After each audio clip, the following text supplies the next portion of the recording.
My name is Laren Raquel. I'd like to tell you about making sculptures for and of Adida Samraj. Adida is my spiritual master and has been for the last 35 years. When I first moved to the island of Naitumba, where Adida lived, in Fiji in 1992, I decided to make him a gift of a sculpture of a horse. Now this sculpture was about this size and it was made out of wood, and I used a Fordham tool, worked on it for many months. It was made out of a Fijian hardwood, so it took a lot of work with this Fordham tool and the little burrs and grinder bits that you have on this tool to cut away all this wood and to make it into a horse. And it took me a couple of months, as I said, and then when I was finished with it, it was not bad, and it was a horse standing up on its hind leg with its hoofs up in the air and its head up in the air and its wings splayed out. And I presented this to Adida at one of our Christmas gathering celebrations, and I offered it to him on a tray and right directly to himself, and he took it and he acted rather surprised, and he was like, what's this? And he said, "Who made this?" And I said, "Well, I made it for you, beloved." And he was amazed, and he picked it up and he looked at it all around, and he looked at me, and he seemed to be just taking the gift in and taking me in. And then he touched it all around, and he had this expression on his face, was utter appreciation, a depth of appreciation that I've never seen anybody. It totally surprised me that he was doing this. And then finally he looked at me when he was finished, and he seemed to just take me in, really for the first time, at a level of depth that I didn't know really how to comprehend, really. And then he gave it to one of his devotees, and he told her to place it at the brightness. And the brightness was the greatest holy site in all of Adidam, so that was incredible. And it was a wonderful event for me, that first gift that I gave to him in person. And as the years went on, I lived there on the island of Naitumba in Fiji with him, and I would every so often get inspired to make another gift, another sculpture out of wood or out of some kind of molded, out of clay, and then I would cast it into a resin or something like that of some shape or form. Once I did a frog and sent it over to him, and he would always place it in one of his environments in a kind of a special place, and I would see it sometimes months later, even sometimes years later. I would say, "Oh, wow, there's one of my gifts to him," and he had placed it in his bathroom in such and such a house or something like that. And then in 2006 I decided, I got inspired to make a sculpture of him for the first time. And so I made this out of clay, this one, out of clay first. Took me about 2 months to just get it right, using toothpicks and the smallest tools, and to get it to where I was happy with it. And then I cast it, and pouring silicone, which hardened into a kind of a rubbery substance. And then I would pour a material called Fortin, which is a type of plaster made with a polymer rather than water. So it's quite strong and sturdy. And so this is made out of Fortin. And I sent this over to him in 2006, and later that day I received notes of what he had said when he had received it.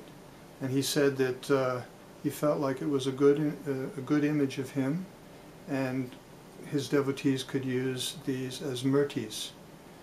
And he also suggested that perhaps I could make a cavity in some of these sculptures so that holy objects and different substances from devotional occasions or pujas could be placed in these objects, which is what is done in some of the traditions. In the Hindu tradition, they do that, place empowered objects inside the sculptures.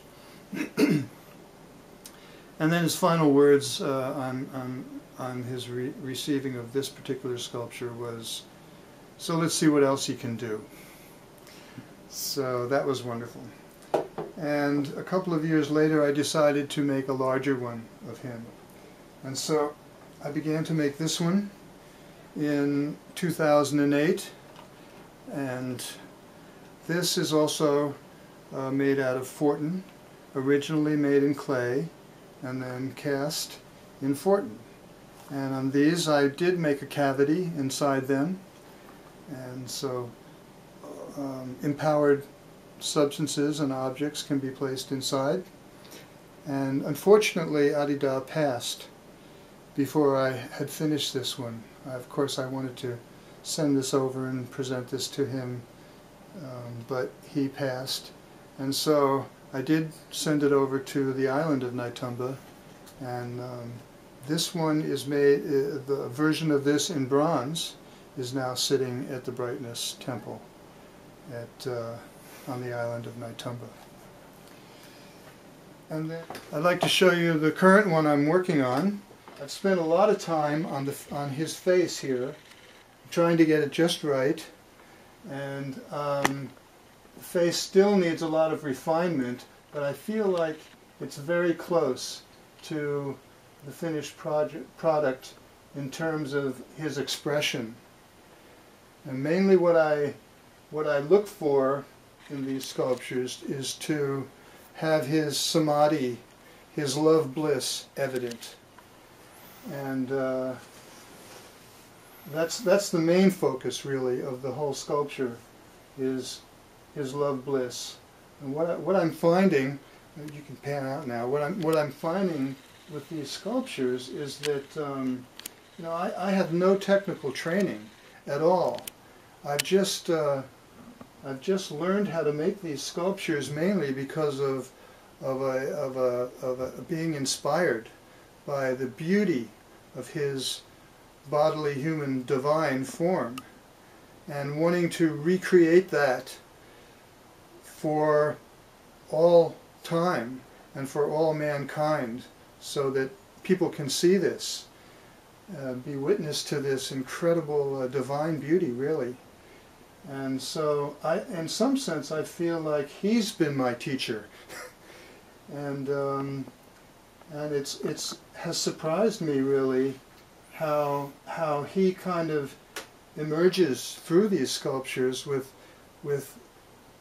someone who really has no training and really doesn't know how it's occurring. It's kind of amazing to me to observe it really, him emerging through, and his love and his bliss emerging through these sculptures. And I remember that I sat with him so many times in his darshan from the mid-1990s to 2008. So many darshans, and in all of them I just found I just would find myself gazing at him and just being overwhelmed by his beauty and his exquisiteness. So now I'm still overwhelmed by his beauty and his exquisiteness. Thank you.